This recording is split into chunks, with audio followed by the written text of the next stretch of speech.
আসসালামু আলাইকুম। সবাই কেমন আছেন? সবাইকে শুভেচ্ছা জানাচ্ছি নতুন ভিডিওতে। তো আজকে আসলে আ অনেকগুলো ইস্যু নিয়ে কথা বলবো ভাবছিলাম। তো পরবর্তীতে দেখলাম যে না, আসলে ইস্যু সব নিয়ে কথা বললে খুব একটা ভালো আউটপুট বের হয় না।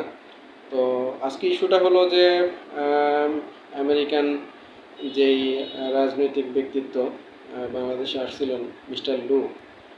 তো ওনাকে নিয়ে মূলত আজকে টুকটাক কিছু কথা থাকবে।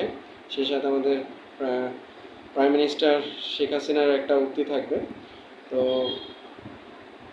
বাংলাদেশে আসলে লাস্ট যে নির্বাচনটা হয়েছে সেই নির্বাচনে আমরা দেখছি আওয়ামী লীগ এবং বিএনপির একটা দৌড়াদৌড়ি।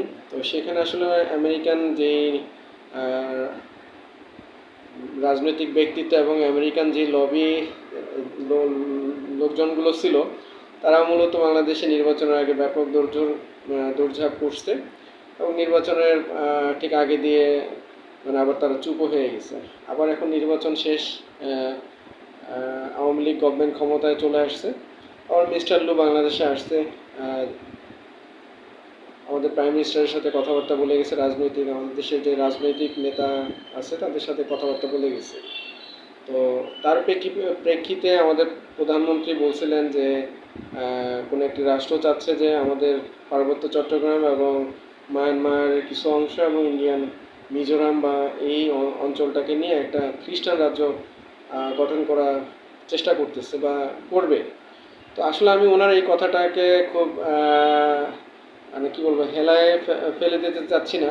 ওনার এই কথাটা যেহেতু উনি বলছেন, তার মানে হলো যে অবশ্যই ওনাকে এই কথাটা বা এই কী বলবো, যে এই বিষয় নিয়ে হুমকি দিচ্ছেন বলে উনি আর কি জাতির সামনে বলছেন। তো এখন প্রেক্ষাপট যদি একটু পিছনে আসে, আমরা মিস্টার লু বাংলাদেশে কেন আসছেন। তো আমাদের বিরোধী রাজনৈতিক দলের যারা আছেন তারা হয়তো ভাবতেছেন মিস্টার লু এসে আহ, তাদেরকে আবার মনে হয় একটু স্পেস দেওয়ার মানে সুযোগ করে দিবে এমন কিছু। জিনিসটা আসলে আমার কাছে মনে হয়েছে যে জিনিসটা এমন না। মিস্টার লু বাংলাদেশে মূলত আসছেনই হলো বাংলাদেশে যে চায়না $5 বিলিয়ন ইনভেস্ট করতে চাচ্ছে তিস্তা ব্যারেজ বা অ্যানাদার ইস্যুতে, মূলত এটা ঠেকাইয়া দেওয়ার জন্যই মূলত লু সাহেব বাংলাদেশে আসছে এবং ভারতকে আহ, বলে গেছে হয়তো ভারত যে বাংলাদেশে তুমি এইটা এভাবে যেভাবে অ্যারেঞ্জ করে বাংলাদেশকে এটা দাও, চায়নাকে ঠেকাও।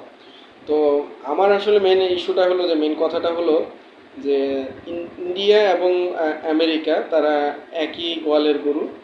তারা কখনোই বাংলাদেশে মানে বর্তমান যেই রাজনৈতিক দল আছে তাদের বাইরে অন্য কাউকে চাইবে না। মানে ইন্ডিয়া চাইবে না, তার মানে হলো আমেরিকাও চাইবে না।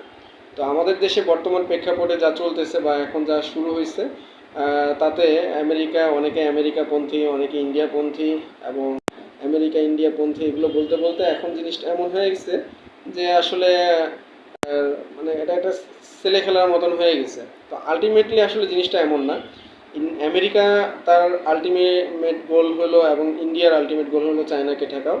আর চায়না বাংলাদেশে যেহেতু তার টাকা আছে, আবার পক্ষান্তরে ইন্ডিয়ার কিন্তু টাকা নাই। সে আমাদের দেশে টাকা দিবে এটা আসলে আমাদের দেশের রাম ছাগলও বিশ্বাস করে না।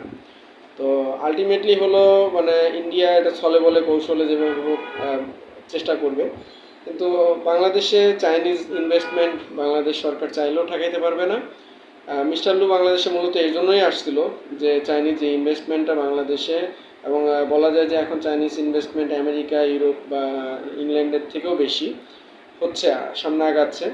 বাংলাদেশের প্রেক্ষাপট যদি আমরা চিন্তা করি, বাংলাদেশ সবচেয়ে বেশি ইনভেস্টমেন্ট আমেরিকার বা ইউরোপ আমেরিকা ওদেরই, তারপরে চায়না, অ্যানাদার।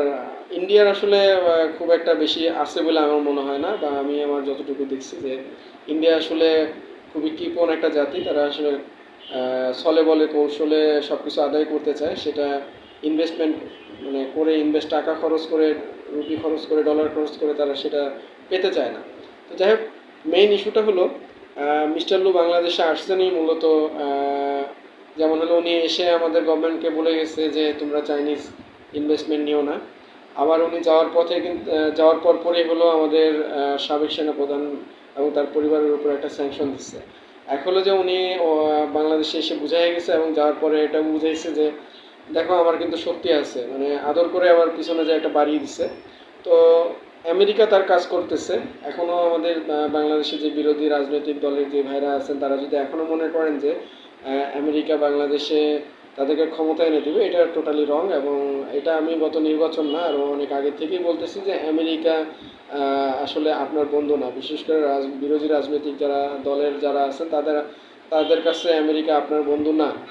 আপনার বন্ধু জনগণ। জনগণের জন্য যদি আপনারা মনে করেন যে আপনার ক্ষমতায় আসতে হবে, তাহলে জনগণের সাথে নিয়ে কাজ করেন। এছাড়া আসলে আমি মনে করি আর কোনো অপশন আপনার জন্য নাই। সেকেন্ড ইস্যুটা হলো আমাদের প্রাইম মিনিস্টার বলছেন যে কোনো একটা রাষ্ট্র, সাদা চামড়ার কোনো একটা রাষ্ট্র, লোকজন আমাদের দেশের একটা অংশ পার্বত্য চট্টগ্রাম এবং মায়ানমারের কিছু অংশ এবং মিজোরাম বা ইন্ডিয়ার কিছু অংশ নিয়ে একটা খ্রিস্টান রাজ্য গঠন করতে চাচ্ছে বা করবে। তো এটা আসলে অনেকটাই না 100% সত্য হওয়ারই সম্ভাবনা বেশি। কারণ হলো দেখেন, এটা আমেরিকাই করবে। কারণ ওই সাদা চামড়ার কথা বলছে, এটা না বললেও আমরা বুঝতাম যে এটা আমেরিকাই। কারণ হলো যে আমেরিকা এটা দিয়ে ইন্ডিয়াকেও একটা চাপে রাখতেছে। আবার বাংলাদেশের গভর্নমেন্টও চাচ্ছে ইন্ডিয়াকে এখানে যে তুমি একটু কথা বলো। তো আলটিমেটলি হলো যে আমেরিকা ইন্ডিয়াকেও চাপে রাখবে, সেই সাথে চায়নাকেও চাপে রাখবে, বাংলাদেশকেও চাপে রাখবে। আসলে কূটনীতি জিনিসটা হলো অন্যরকম, যেটা কিনা আসলে আমাদের দেশের আমি মনে করি যে কূটনীতির যে পারপাসগুলো, এটা আওয়ামী লীগ গভর্নমেন্ট সফল, তারা বুঝতে সফল। ইন্টারন্যাশনাল পলিটিক্সের যেই কী বলবো যে কথাবার্তাগুলো তারা বুঝতে পারে বলে আসলে এখনও ক্ষমতায়। আর বিরোধী রাজনৈতিক দলে যারা আছে তারা আসলে আবেগে গা ভাসায় এবং আতাত করে চলতেছে বলেই মূলত তারা এখনও ক্ষমতার বাইরে। তো সব কিছু মিলে আতাত বলতে আমি এখানে বোঝাচ্ছি যে আসলে সরকারের সাথে আতাত করে। এটা আসলে অন্যভাবে নেওয়ার পিছনে এটাই বাস্তবতা। বিএনপি বলেন বা অন্য রাজনৈতিক দলের যে নেতাকর্মীরা আছেন তারা, নেতারা, কর্মীরা না, কর্মীরা যথেষ্ট স্যাক্রিফাইস করতেছেন গত 15-20 বছর ধরে।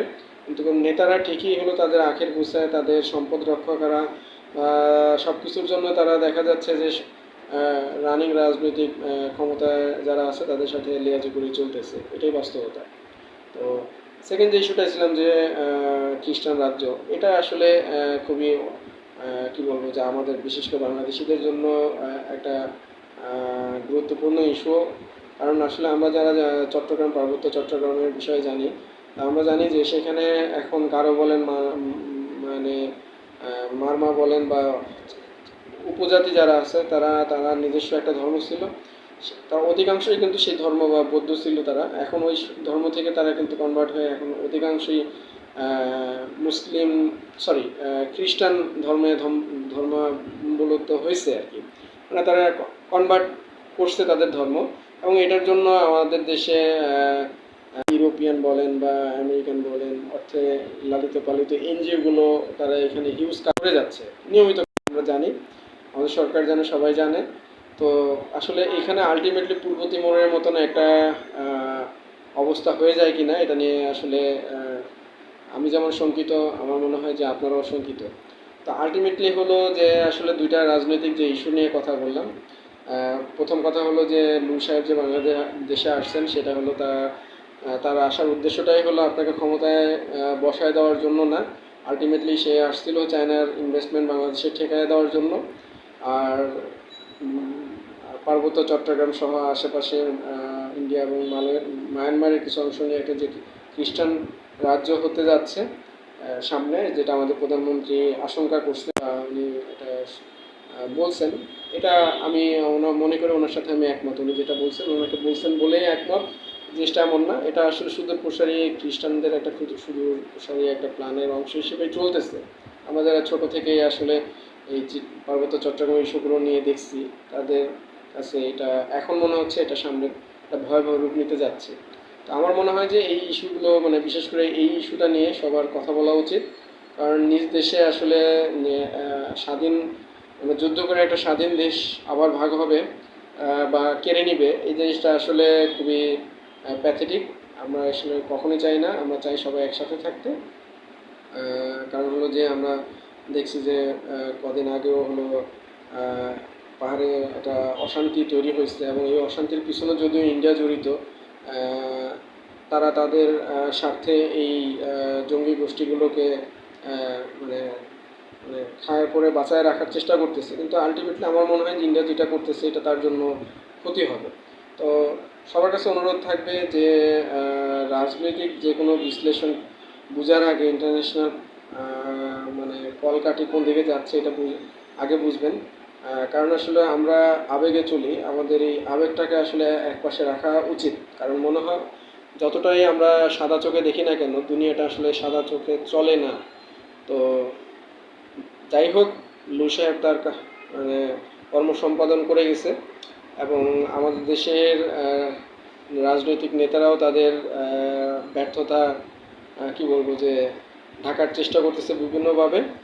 আলটিমেটলি আসলে বাংলাদেশের নাগরিক হিসেবে আমার কাছে এটা খুবই লজ্জার লাগে যে আমাদের দেশে কোমর শক্তওয়ালা মেরুদণ্ডওয়ালা একজন নেতার অভাব আমরা অনুভব করতেছি। তো সব কিছু মিলিয়ে আসলে সবার কাছে অনুরোধ থাকবে, ভিডিওটা যদি ভালো লাগে সাবস্ক্রাইব করবেন, শেয়ার করবেন এবং আসলে কেমন হচ্ছে ভিডিওটা সেটা কমেন্টস করে জানাবেন। তো সবাই ভালো থাকবেন, সুস্থ থাকবেন। আল্লাহ হাফিজ, সালাম আলাইকুম।